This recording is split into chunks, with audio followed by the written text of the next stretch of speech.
Hello students, welcome to Binta Tutorial. আশা কৰো তোমালোক সকলো ভালে আছা।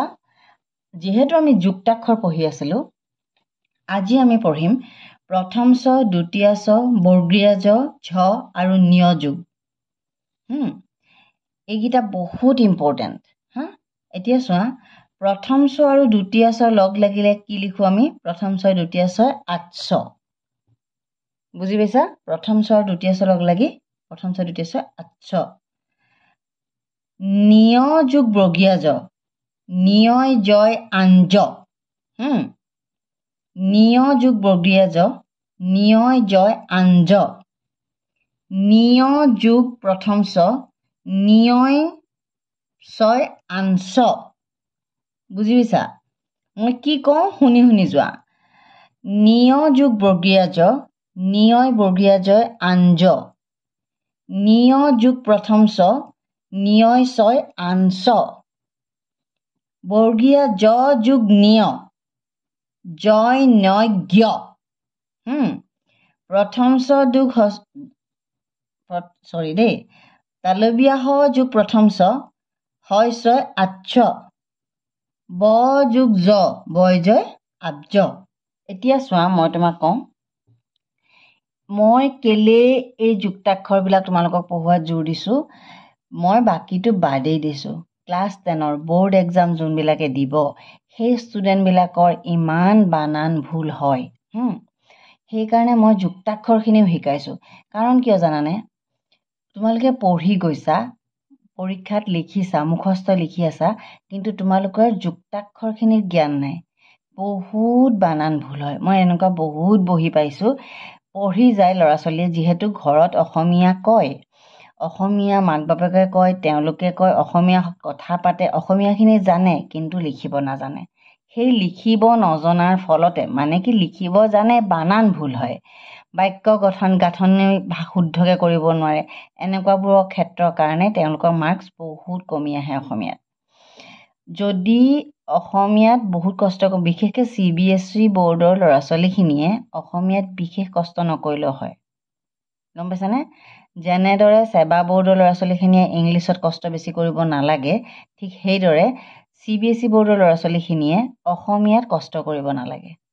তেখেতসকলে ইংলিছত বহুত কষ্ট কৰিব লাগে।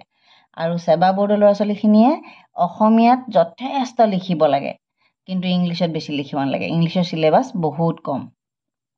এতিয়া শুনা, তোমালোকে এই যুক্তাক্ষৰবিলাক কিয় শিকিব লাগে?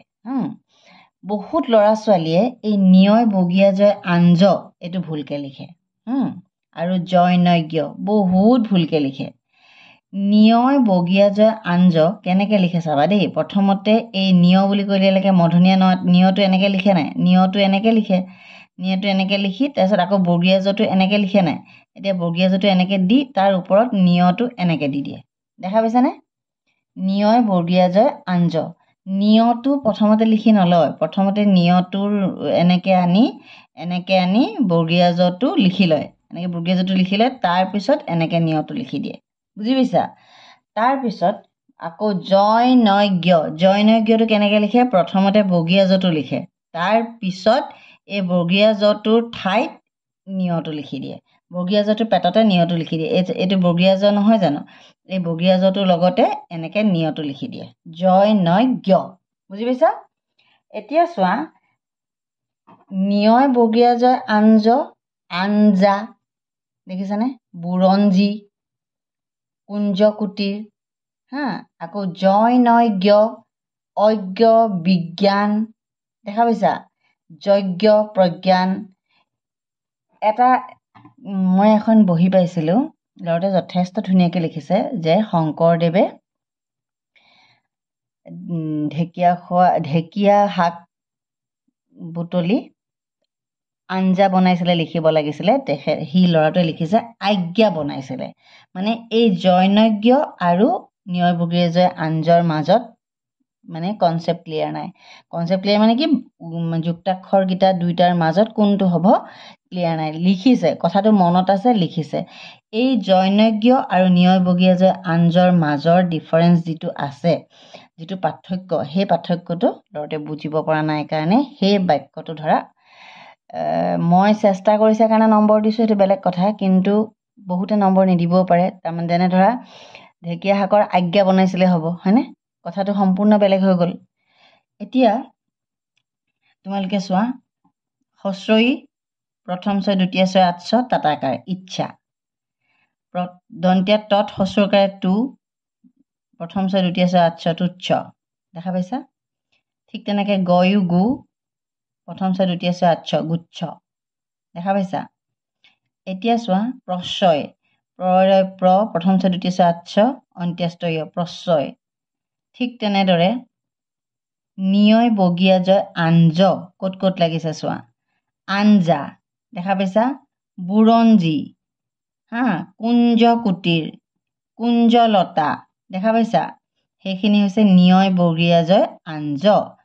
আকৌ আহিলে কি, নিয়য় প্ৰথম ছয় আঞ্চ, ক'ত ক'ত লাগিছে চোৱা, ইঞ্চি, হস্ৰই নিয়য় প্ৰথম ছয় আঞ্চ, তাত হস্ৰইকাৰ কেনেকৈ লাগে চোৱা, নিয়টো এনেকৈ লিখি এনেকৈ দি এইটো এনেকৈ দিয়ে, দেখা পাইছানে?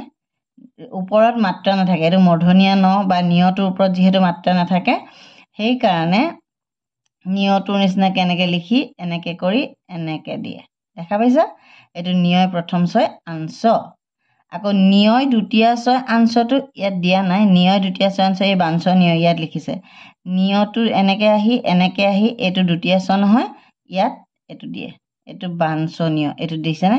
নিয়য় দ্বিতীয় ছয় আঞ্চ, নিয়য় প্ৰথম ছয় আঞ্চ, নিয়য় দ্বিতীয় ছয় আঞ্চ, দেখা পাইছা?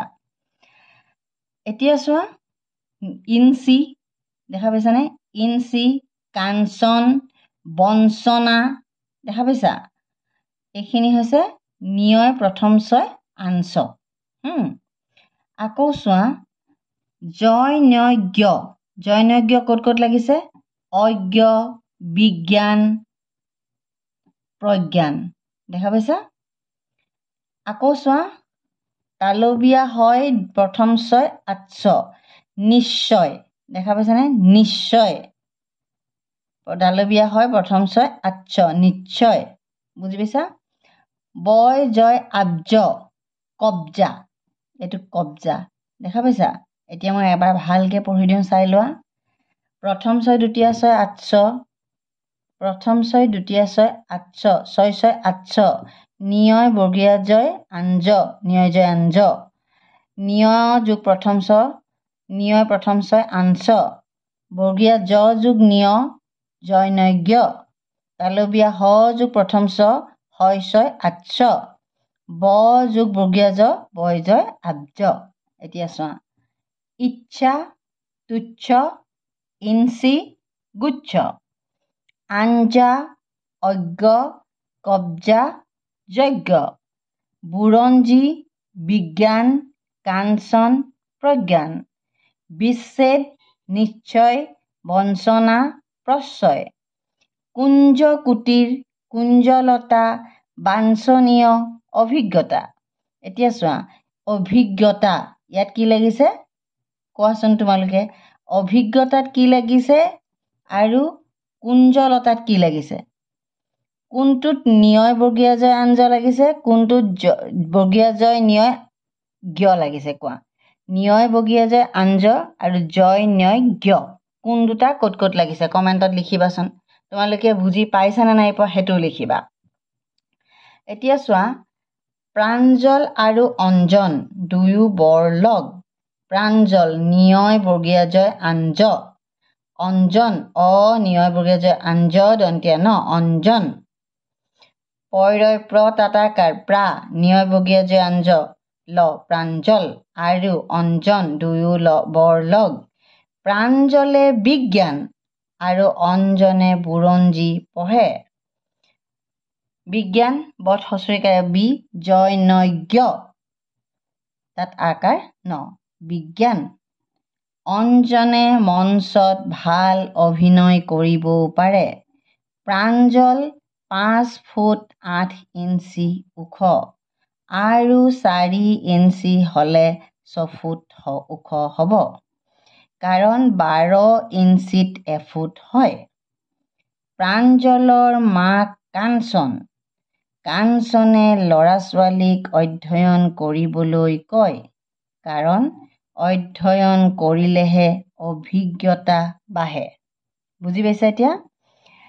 তোমালোকে বাৰে বাৰে তোমালোকে যদি ডাঙৰো হৈছা, এইখনটো ক্লাছ 3ৰ কিতাপ, কিন্তু ক্লাছ 3ত এইখিনি কাৰো কনচেপ্ট ক্লিয়াৰ নহয়। যিখিনি ল'ৰা ছোৱালীয়ে ইংলিছ মিডিয়ামত পঢ়িছে বিশেষত তেওঁলোকৰ এইখিনি ক্লিয়াৰ কেতিয়াও নহয়, মই গম পাওঁ। কাৰণ ল'ৰা ছোৱালীখিনিয়ে 3টো বাদেই দিয়া, 6-7তো নোৱাৰেই, 10লৈকেও এইখিনি বস্তু তাহাঁতি মানে ক্লিয়াৰ কৰিব নোৱাৰে। তোমালোকে 10ৰ ল'ৰা ছোৱালীখিনিও প্ৰেক্টিছ কৰা, তোমালোকৰ একো লোকচান নাযায়। যেতিয়া তোমালোকে ছাপ'জ কিবা এটা কুৱেশ্যন নাজানা, কাষৰ এটাৰ পৰা সুধি হ'লেও লিখিলা, এইটো যদিও নাপায়, মই জাষ্ট কথাটো কৈছোঁ, কিন্তু তোমালোকে বানান শুদ্ধকৈ লিখিব নোৱাৰাৰ কাৰণে তোমালোকে শুদ্ধ নম্বৰ নোপোৱা। বানান তোমালোকে কিবা এটা বহুত কুৱেশ্যন এটা মনত ৰাখিলা, ধুনীয়াকৈ জানা চব, কিন্তু এয়া বিজ্ঞ কোনটোক ক'ব আৰু আঞ্জা কোনটোক ক'ব, এই বস্তু দুটাৰ ডিফাৰেঞ্চ আছেনে তোমালোকৰ? এইবিলাক বস্তু নিয়য় প্ৰথম ছয়াংশ আৰু নিয়য় দ্বিতীয় ছয়াংশ, এনেকুৱাবিলাকত তোমালোকৰ কনফিউজন আছে। সেইকাৰণে এই যুক্তাক্ষৰখিনি অসমীয়া শিকিবলৈ অতি দৰকাৰ। আশা কৰোঁ তোমালোকে প্ৰত্যেকজন শিক্ষাৰ্থীয়ে কথাটো গুৰুত্ব সহকাৰে লৈছা আৰু গুৰুত্ব সহকাৰে তোমালোকে একবাৰ কাগজ এখনত প্ৰেক্টিছ কৰা। এইখিনি প্ৰেক্টিছ কৰিলে তোমালোকৰ বহুত লাভ হ'ব। তোমালোকে এইখিনি নিজে মোৰ ভিডিঅ'টো লগাই মই যেতিয়া কৈছোঁ বিজ্ঞান, বত হস্ৰিকে বি, জয়, নয়, জ্ঞ, তাত আকাৰ ন, তোমালোকেও লিখা। কাৰণ এইবোৰ সৰু কথা বুলি নাভাবিবা, এটা শব্দৰ মূল্য আছে। তোমালোকে পৰীক্ষাৰ বহীখনত প্ৰত্যেকটো বানান শুদ্ধকৈ লিখিব পাৰিলে তোমালোকে যথেষ্ট নম্বৰ পাবা। আশা কৰোঁ তোমালোকৰ ভিডিঅ'টো ভাল লাগিছে। ভিডিঅ'টোৰ পৰা তোমালোকে জানিবলগীয়া বহুত কথা আছে। ভিডিঅ'টো লাইক কৰিবা, তোমালোকৰ ফ্ৰেণ্ডৰ মাজত শ্বেয়াৰ কৰিবা, কমেণ্টত লিখিবা তোমালোকে অজ্ঞ, আঞ্জা এনেকুৱাবিলাক শব্দ কিছুমান তোমালোকে প্ৰেক্টিছ কৰা। আৰু চেনেলটো যিসকলে নতুনকৈ চাইছে ছাবস্ক্ৰাইব কৰিবলৈ নাপাহৰিব। আজিলৈ আৰু লগ পাম আন এটা ভিডিঅ'ত।